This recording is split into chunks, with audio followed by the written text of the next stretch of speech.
మేడ్చల్ రంగారెడ్డి జిల్లాల deputy collector Vamsi Mohan ఇంట్లో ACP అధికారులు సోదాలు నిర్వహించారు.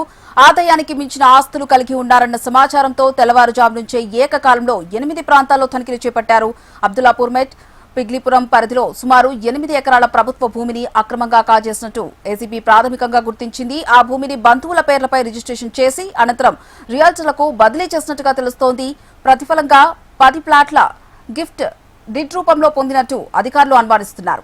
ఇక వనస్థలిపురంలోని నివాసంలో కొనసాగుతున్న సోదాల్లో వందల కోట్ల విలువైన ఆస్తులకు సంబంధించి పత్రాలు, బ్యాంక్ లాకర్ల వివరాలు, రిజిస్ట్రేషన్ డాక్యుమెంట్లు స్వాధీనం చేసుకున్నారు ఏసీబీ అధికారులు.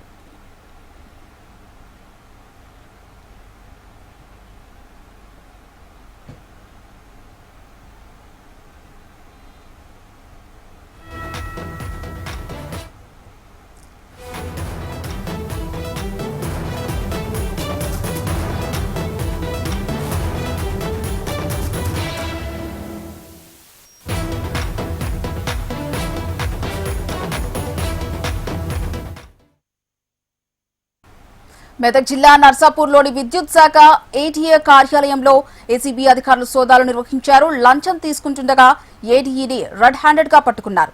కాంట్రాక్టర్ బిల్లు పెండింగ్ విషయంలో కాంట్రాక్టర్ ని ఏడీఈ రమణారెడ్డి 30,000 లంచం డిమాండ్ చేయగా సదరు వ్యక్తి ఏసీబీ అధికారులను ఆశ్రయించాడు.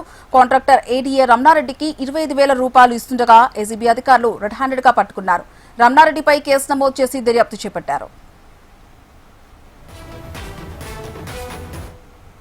ఏసీబీ మెదక్ రేంజ్కి 20 తారీఖు ఒక కాంప్లైంట్ వస్తుందండి. ఏమని అని చెప్పేసి 2023 టు 2025 వరకు దగ్గర 11 ఎలక్ట్రిసిటీ డిపార్ట్మెంట్వి కాంట్రాక్ట్స్ పని పూర్తి చేస్తారు. ఆయనకు 3,13,000 చిల్లర అమౌంట్ రావాలి. ఆ బిల్స్ని ఫార్వర్డ్ చేయడానికి మన ఏడీఈ నర్సాపూర్ రమణారెడ్డి గారు 30,000 లంచం అడుగుతుంది.